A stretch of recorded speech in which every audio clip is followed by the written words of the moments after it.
Does the Church of Jesus Christ of Latter-day Saints pay influencers to spread the message of the gospel and improve their public perception?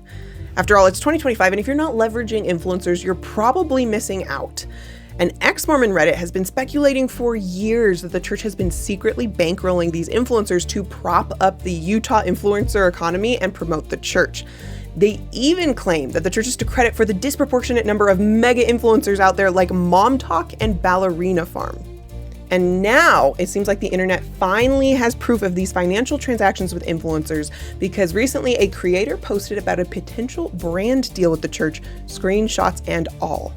But the truth is that this whole iceberg of Latter-day Saint influencer monetization goes so much deeper than even the Ex-Mormons realize, and I think it is brilliant.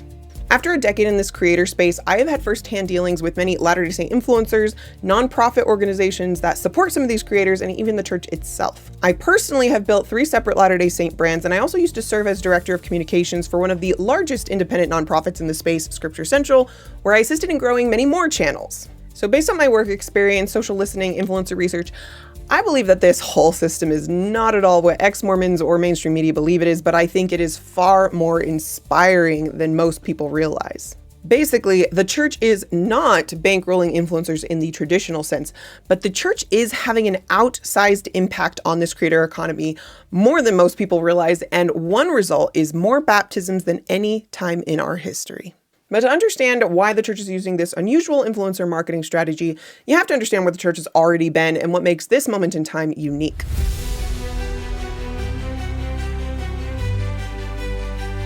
Latter-day Saint digital marketing started to rise in the early 2000s. I was a kid at this time, so I don't know very much, but I believe most of the digital marketing efforts by the official church were limited to pay-per-click ads that would show up on websites. This was also the time of the rise of blogging, which Latter-day Saints seem to excel at. And I would say starting around 2010 is when we start to see Latter-day Saints social media start to take shape. Many of these OG Latter-day Saint mommy bloggers transitioned really well to Instagram to project this picture-perfect family aesthetic. But these creators, for the most part, were not making their membership in the church like a core part of their brand identity. When we start to see overtly Latter-day Saint pro-faith creators stepping onto the scene, is around the same time as the Mormon moment of the early 2010s. Between Mitt Romney running for president and the Book of Mormon musical, the church was in the spotlight a lot, and it seems that this is really the first time the church experimented with 2 forms of influencer marketing. One was the famous I'm a Mormon campaign, which when you think about it is basically a very early version of what would become user-generated content or UGC ads. These are high production testimonials from average members of the church just sharing their faith. The church also started working with celebrities that were openly Latter-day Saint. Think like David Archuleta, Lindsey Sterling, Piano Guys, Minnie Gledhill, Al Caraway, and others. I don't know what the exact financial arrangement was with some of these personalities who started showing up in these videos and ads, but I am sure that some of them were being compensated for their time and talents. Several of those influencers have since left the church and even been critical of it, and so I think it's understandable that the church would have wanted to use a different approach moving forward. And that is why I find the nonprofit era so fascinating. So starting in around 2015 is when Latter-day Saint nonprofit organizations really started to pop up, gain traction, and gain funding. These organizations in large part started arising as a response to much of the anti-Mormonism that came out of the 2012 Mormon moment. It was the age of information, secular liberal atheism was in full swing, and some members with financial wherewithal felt compelled to help. By 2015, the Interpreter Foundation and FAIR had already been doing great work for a long time, but there was something about these few years because Scripture Central was founded in 2015, same with LDS PMA, then the Faith Matters podcast launched in 2016, the Leading Saints nonprofit in 2016. The More Good Foundation launched the Saints Unscripted YouTube channel in 2017, and a few years later, the B.H. Roberts Foundation joined the ranks as well. So in just the span of a few years, it seemed like Latter-day Saints had just collectively decided it was time to offer a new narrative about the church. For the first time ever, it was like there was an army of people independent of the church who were employed full-time to talk about the church on social media in an uncorrelated way. Previous decades of pure volunteer work started to make way for compensated employees starting YouTube channels, social media accounts, and podcasts. I myself was a full-time employee of Scripture Central where I was paid a salary to do marketing, and I was also allowed to use part of my time to create social media content for the Scripture Plus account. I don't think I would have been a creator in this space if it weren't for the financial and structural support that comes with a nonprofit organization. Now, some of you might be thinking, this is oddly suspicious for all of these orgs to pop up at the same time. Surely the church is behind it. Now, I can't speak for all of the organizations, but I am close with many of these orgs, and I was personally present for the founding of Scripture Central as one of the first employees, and this was very much a grassroots effort. To my knowledge, there was no one from church headquarters who instigated it, told someone to start it, or told them how to run it. Consecrated leaders and private donors with vision just wanted this to happen. There's no denying that the church has developed positive relationships with many of these groups over the years. General Authority Elder Kevin W. Pearson publicly commended the work of some of these nonprofit groups at a fair conference in 2018. Just as the church has developed strong collaborations with and even donated to things like the American Red Cross, the Hunger Project, Save the Children, and MAP International, it makes sense to work together with independent nonprofit organizations that have compatible goals. But the church does not control or dictate what happens at these independent nonprofit organizations. Nonprofits are governed by a board of directors who make sure that the organization is operating according to its stated mission and for the public good, and no single external entity can direct its efforts. It would be a major legal liability for the church to do otherwise. I really think that the advent of so many of these nonprofits was just a natural response to organized anti-Mormonism at this time, when, keeping in mind, being an independent career YouTuber was still very much in its infancy. But using nonprofits to launch podcasts and YouTube channels about the church would not remain the status quo for long. In 2020, thanks to COVID and TikTok, content across all sectors began to boom, and the Latter-day Saint space was no different. Ex-Mormonism really exploded on TikTok, with creators like Exmo-Lex, Exmo-Mindy, Alyssa Grenfell, and others going viral regularly, all about being an ex-Mormon. On the Latter-day Saint side of things, Come Follow Me scripture study YouTube channels and Instagram accounts really started to pop off too. So ex-Mormons and Latter-day Saints alike were starting to reach broader audiences than ever before, and the best was yet to come. But what makes this moment unique is that in the last 3 to 4 years, we went from having just a handful of faith-promoting Latter-day Saint channels to well over 500, most of them not backed by nonprofits and thriving independently. Latter-day Saints are still vastly outnumbered by critical ex-Mormon and anti-Mormon creators, but this niche is currently gaining unprecedented traction, and it is really exciting. I think there are a lot of factors that contributed to this boom. For one, short-form video content really lowered the bar of entry for a lot of creators who didn't have the money for high-production YouTube stuff. But also, viewers started to tire from some of these institutional voices from these nonprofits, and then Hollywood shows around Latter-day Saint themes created more demand for Mormon-related content. Church leaders were encouraging members to love, share, and invite more on social media. And maybe most importantly, Latter-day Saint creators had finally begun to figure out how to make content creation independently, financially sustainable. And this is so important because content takes so much time and money. Before, it really felt hard to pump out videos unless you had the backing of a larger organization to help provide some of those things. But creators quickly picked up on the influencer game of brand sponsorships, paywall services, and the YouTube ad program. So for Latter-day Saints, I feel like this is a golden era of independent YouTubers, podcasters, and Instagram influencers that are standing up and answering the hard questions and defending the gospel of Jesus Christ. Now, there are very few that are managing to do this full-time independently. Most of the creators I'm familiar with are doing this as a side hustle or part-time or just a passionate hobby they love. Yet still, with the virality of mega influencers like Ballerinafarm, Nara Smith, Taylor Frankie Paul, MomTok, people have speculated that the church is secretly paying these Latter-day Saints to be walking billboards for the church. And this week, creator Elita Stinson got on TikTok and claimed that the church tried to strike a sponsored brand deal with her, even though she had left the church and considers herself an ex-Mormon. What she didn't realize is that even though this email is not what it seems, the true influencer system is far more complex.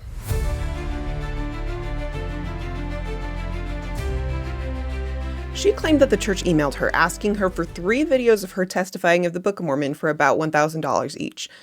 She implied that the church lowballed her at $1,000, and she felt like it was also deceitful to pay people to lie that they loved the Book of Mormon without transparency about it being a sponsored post. She included screenshots of the brief, which included creative suggestions and a list of do's and don'ts. Now, ex-Mormons have understandably taken this as confirmation and definitive proof that the church has been directly paying influencers to prop up the church. However, there are several things that need to be unpacked here because some of the way this was articulated is somewhat misleading. The church was not trying to make a traditional brand deal with this influencer, where the church would pay an influencer to tell their own audience how much they love the Book of Mormon, like a product spot. In fact, it is against church policy to do influencer marketing in this way. Instead, it seems that this was a UGC request from a third-party ad agency. And the reason this matters is that user-generated content, or UGC, is where a creator is paid to make a video that would go on the church's channel to run as an ad.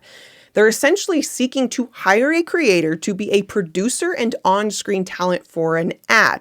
The church is compensating this creator for their time and their creation skills, not trying to use the creator's own channel to push out church testimonies to their audience. UGC is an incredibly effective way to spread a message because you're hiring experts in short-form social media scripting to produce content that will resonate with their target audience and feel authentic. And the church compensates those social media experts for the time it takes to research, script, film, and edit that piece. So why pay an influencer instead of regular members of the church to do it for free? Well, first of all, they actually do use regular members a lot. The church does not pull all of their advertising budget into the influencer bucket.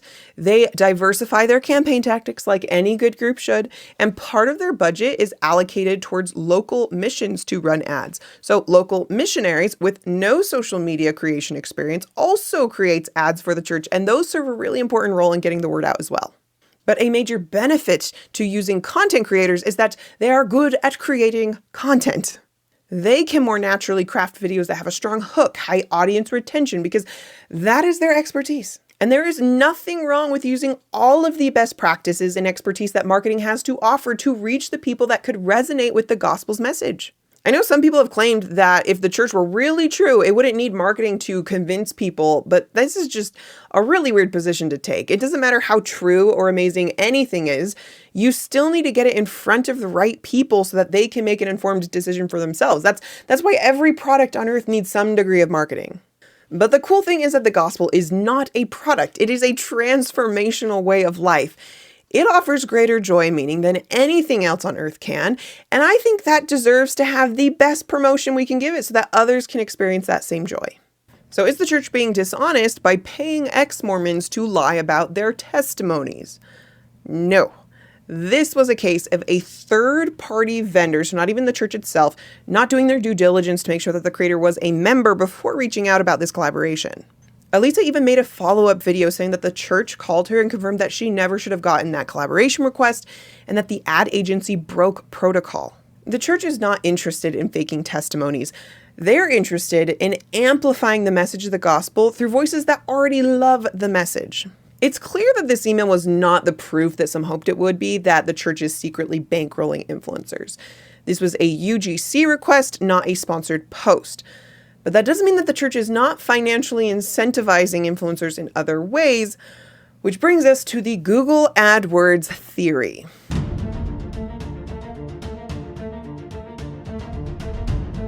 With this theory, ex-Mormon creators have argued that there are a disproportionate number of Mormon influencers on Instagram and TikTok, such as Ballerinafarm and MomTok, because the church is secretly paying them through YouTube AdSense.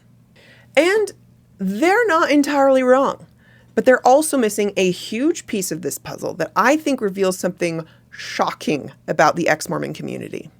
Basically, YouTube will pay creators a certain amount of money for every 1,000 views they get if they opt into the program. This is called your RPM, or revenue per mil. Now, the amount of money you get per 1,000 views depends on what topic you're making videos about, because some topics have more advertisers willing to pay a premium in order to get their ads in front of your viewers. For example, finance videos have a very high RPM in like the $20 range sometimes, because there are a lot of banks willing to pay a premium to get viewers of finance videos to sign up for an account with their bank. On the other end of the spectrum, you've got ASMR videos with a very low RPM of like 3 cents, because fewer advertisers are anxious to get their ads in front of viewers who may already be asleep. A creator with a high RPM is more likely to make it as a creator because they're pulling in more money to cover their costs and make it financially sustainable. An ASMR creator is going to have to make more videos and get higher views in order to earn the same amount of money as the finance YouTuber. So for Latter-day Saints, the theory is that there are more Latter-day Saint influencers because RPMs for Mormon keyworded content are obscenely high. And the reason it's so high is because, in theory, the Church of Jesus Christ of Latter-day Saints is pouring insane amounts of money into YouTube advertisements for the church. The theory is not entirely wrong, but it is missing some major nuances.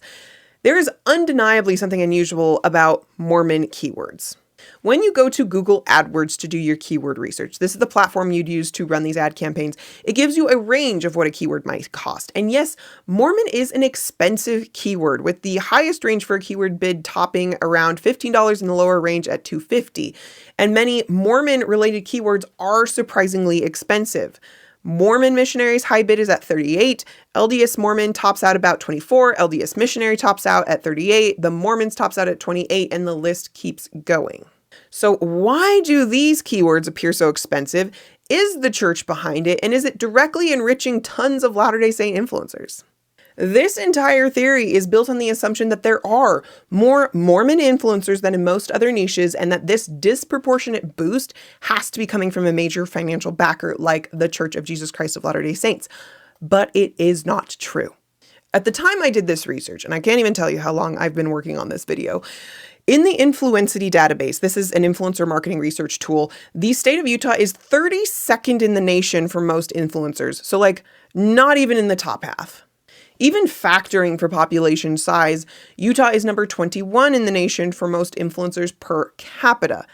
The top places for churning out influencers by sheer numbers or by capita are places like New York, California, Florida, and Washington, D.C. if you count politicians as influencers. The one area that Utah is above average is in macro influencers, so over 100K followers per capita. Utah is number 13 in the nation for macro influencers per 100,000 people. Now, Utah does not necessarily equal Latter-day Saint, so we can even look at religious hashtag usage, though that is getting to be an increasingly unreliable metric as platforms are starting to deprioritize hashtags in general and people are using them less. But when compared against Catholicism, evangelicalism, Judaism, Islam, Jehovah's Witnesses, and others, Latter-day Saint related hashtags still come out at the bottom. So it is not true that there are more Latter-day Saint influencers than other religions or niches, but it is undeniable that there are quite a few huge influencers who have catapulted into the limelight and are in fact Latter-day Saints. And Utah does in fact have an above average density of macro influencers compared to other states. So what can account for this knack that Latter-day Saints have for making it big? There are a few contributing factors that I think predispose Latter-day Saints to being good at content creation, like our cultural emphasis on journaling, missionary experience, being a stay-at-home mom, perfectionism, public speaking, and musical performance. But when you look at the sheer numbers, I think this is more about a few Latter-day Saints being in the news frequently than it is about a great volume of them being in your feed. I think there's an aspect of the Bader-Meinhof effect here where once you notice something once, you see it everywhere, especially where one or two Latter-day Saints are making major headlines a lot. It can be really easy for that effect to snowball. And if you're using a platform like TikTok, if the algorithm can sense you're interested in that niche, it is going to send you down that rabbit hole and you are going to see Latter-day Saints more frequently. But I also think there's something about the religion that just naturally draws more attention and curiosity than what might otherwise be warranted. Basically, adding a Mormon element to practically anything makes it more intriguing or scandalous or dissonant. There's this element of cult spectacle that just ignites people's morbid curiosity. I've been seeing people on TikTok claim that Mormonism is their new Roman Empire or their new mini obsession, and I think this is part of it. But several ex-Mormon creators believe that the single greatest factor in the Latter-day Saint influencer phenomenon is how the church is secretly paying these creators by funneling massive amounts of money to Mormon-related keywords on YouTube. So let's unpack these keywords. As we've noted, keywords related to Mormon are fairly expensive, and a keyword can get expensive when there is a lot of competition for it, but that is not the only factor.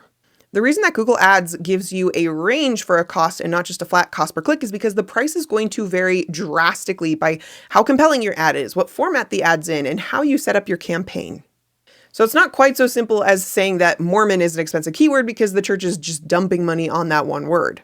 For all we know, there could be a scenario where 99% of the campaigns for the word Mormon are really cheap, but one advertiser is using a 15-minute YouTube ad to reach only 19-year-old women in only Farmington, New Mexico, who have recently visited websites about family history. Not saying that's what it is. I'm just giving a hypothetical that is a really niche campaign and a highly targeted audience, and that's probably going to cost you more. And that's just to give an example of what things might drive a campaign price up. I personally have run very generic campaigns with the word Mormon for pretty cheap, so no YouTuber is making bank off me advertising on their videos. Now, unfortunately, there's no way to know for sure whether the church is disproportionately inflating the cost of Mormon-related keywords, short of calling up headquarters for a public statement. But we know for sure that more organizations than just the church are advertising on these words. I know of at least 2 Latter-day Saint nonprofit groups that are trying to run advertising campaigns for missionary work completely independent of the church just because they're passionate about it. They're all bidding on the same keywords. One is called Discover the Book of Mormon. That's a group I personally work with. And the other is Gathering Israel, and you should check both of them out. But an easy way to get a handle on who is bidding on these keywords is to just search them on YouTube and Google. And I don't know about you, but every single time I have searched these keywords like Mormon, Mormon missionary, Mormon church near me, I have never once gotten an ad from the Church of Jesus Christ of Latter-day Saints. And I have tried incognito mode or VPN or whatever. It hasn't shown up. But you know who I have gotten ads from when I search those words? Hollywood and evangelicals. Hollywood is a big advertiser around Mormon keywords. They've discovered that shows with Latter-day Saint themes disproportionately sell well, and these large studios do not hesitate to promote their products. So I think it's fairly certain that it is not just the church bidding on these keywords. On the other hand, ex-Mormons have frequently complained about seeing ads from the Church of Jesus Christ of Latter-day Saints. That is very interesting. Put a pin in that. I do nonetheless think that the church is probably a very large player in this space because it just makes sense. They don't do this to artificially prop up influencers, but just from a missionary standpoint. The church wants to spread the message of the gospel. They've always experimented with various ways to do that as the marketing landscape has changed. And I believe they have generous budgets to figure out the best digital marketing strategies to find people interested in the gospel of Jesus Christ.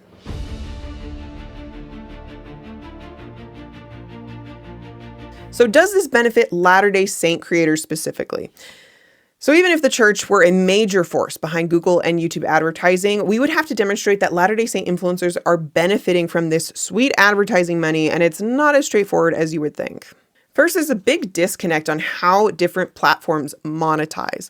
In Alyssa Grenfell's video, she specifically highlighted influencers such as Ballerinafarm, What About Brooklyn and Bailey, Rachel Parcell, Taylor Frankie Paul, as benefiting from this AdSense money. But I think that highlights a huge misunderstanding of the marketing space. Some of these creators have decent YouTube channels, but most of the ones she was highlighting are primarily making their name and fortune on Instagram and TikTok, which for our purposes has completely separate revenue sources. The church could be putting billions of dollars into just the word Taylor Frankie Paul, and she likely would never see a dime of it because she's not really on YouTube. On TikTok, creators can monetize through the Creator Program, which is not funded or patronized by the church. I don't think the church is running any ads on TikTok. They can monetize through sponsored product spots, which is against the policy of the church, and through TikTok Shop. Again, no church involvement there. On Instagram and Meta properties, the church does heavily advertise, but their advertising model is vastly different. They prioritize audience targeting, and they don't really even have keyword targeting as part of their strategy because Facebook and Instagram aren't really search engines like YouTube and Google are. And it's also just really hard to try to target a religion through meta ads because it's not like that's a field you fill out when you sign up for a Facebook account. But another major factor here is that the keywords that the church would be advertising on are not the words that faith-promoting Latter-day Saint creators are using.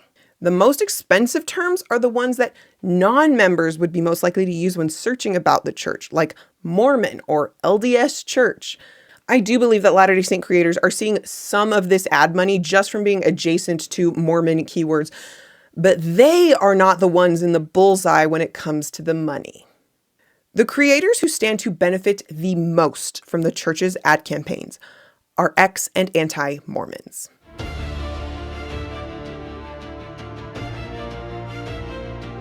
Ex-Mormons and anti-Mormons are the ones using terms like Mormon and LDS with the most frequency to capitalize on search queries and the church's intersection with pop culture. And it pays. I personally am not monetizing any of my channels right now, but at Scripture Central, where I used to work, I'm not going to disclose specifics, but our RPMs were way lower than those expensive Mormon terms. It even got to the point where we just turned off monetization because it wasn't worth it, like not even close to covering our costs. Other Latter-day Saint creators have disclosed to me their RPMs, and they're also on the lower end, like single digits here. Ex-Mormons, on the other hand, There is massive earning potential. Alyssa Grenfell disclosed that one of her videos had an RPM of about $11 to $12.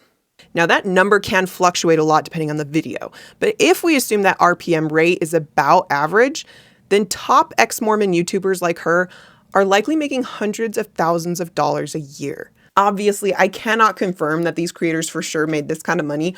RPMs fluctuate, things change. There are various factors that go into how much money you actually receive as a creator, but nonetheless, it illustrates that there is massive earning potential that I think is at least partially driving ex-Mormon content creation. One study from around 2016 even estimated that the anti-Mormon industry at that time had revenues in like the $80 million per year range. I don't personally think that the church is intentionally trying to pour tons of advertising money into Google AdWords in order to prop up influencers, because these ex-Mormons are the ones they're really benefiting, and I don't think these are the ones the church would have chosen to prop up. If anything, I think it's probably just an unintended side effect of the church trying to do digital missionary work. They're running ads to non-members who have expressed an interest in the Church of Jesus Christ of Latter-day Saints. So this isn't some nefarious plot to shell money to their most deserving favorite influencers. This is the church trying to reach the world with the good news of Jesus Christ, and they're using their considerable financial resources to do it. Sure, an unintended side effect has been adding fuel to anti-Mormon YouTubers, but even that I don't think is necessarily a bad thing for the overall mission of the church. And I can't even believe I'm saying it, because most of my adult life has been committed to combating criticisms of the church.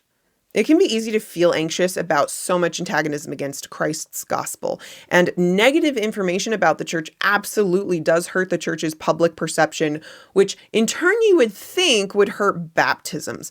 But the opposite has been happening. The last 12 months have had the greatest number of convert baptisms in the history of the entire church. And during this period, we have also seen some of the most unflattering and negative portrayals of the church in mainstream media, all of which I believe have been highly influenced by ex-Mormon rhetoric. Heretic, American Primeval, Secret Lives of Mormon Wives, Sold on Salt Lake City, Real Housewives of Salt Lake City, the list just keeps going on. I don't know exactly what ignited this current Mormon moment we're in, but I believe that the ex-Mormon space has been influential in shaping public perception of the church and in drawing increased attention to it, enough that Hollywood took notice and platformed the church on a global stage. These mainstream shows and movies are usually not flattering, and they perpetrate damaging stereotypes. But that same cult spectacle that compels viewers to watch can also ignite a sincere curiosity in this peculiar but powerful faith. So in a strange chicken and the egg scenario, the church, in its eagerness to spread the gospel to the world, has maybe inadvertently provided financial support to antagonistic creators who have ignited a cultural obsession with cult spectacle, which has in turn inflamed a fever of Latter-day Saint content in Hollywood, which has brought more attention to ex-Mormon creators and the church, resulting in heightened interest and even record-breaking baptisms. In the age-old adage, all publicity is good publicity. People are drawn to the church because I believe there is something deeply compelling about the Church of Jesus Christ of Latter-day Saints. Its distinctive beliefs, its joyful people, and even its cultural quirks. I get so excited even just thinking about the fact that I am living through a time where the church is under so much scrutiny and yet so much visibility. Was this the church's plan? Maybe, maybe not. Was it God's plan? Who knows? But what I do know is that I think it is now time for every member of the church to turn what seems to be a negative media spotlight into an opportunity to further God's work. The time is now, my friends. Love, share, and invite. And if you are currently obsessed with Latter-day Saints in the media, you might enjoy this review I did where I reacted to Secret Lives of Mormon Wives Season 2.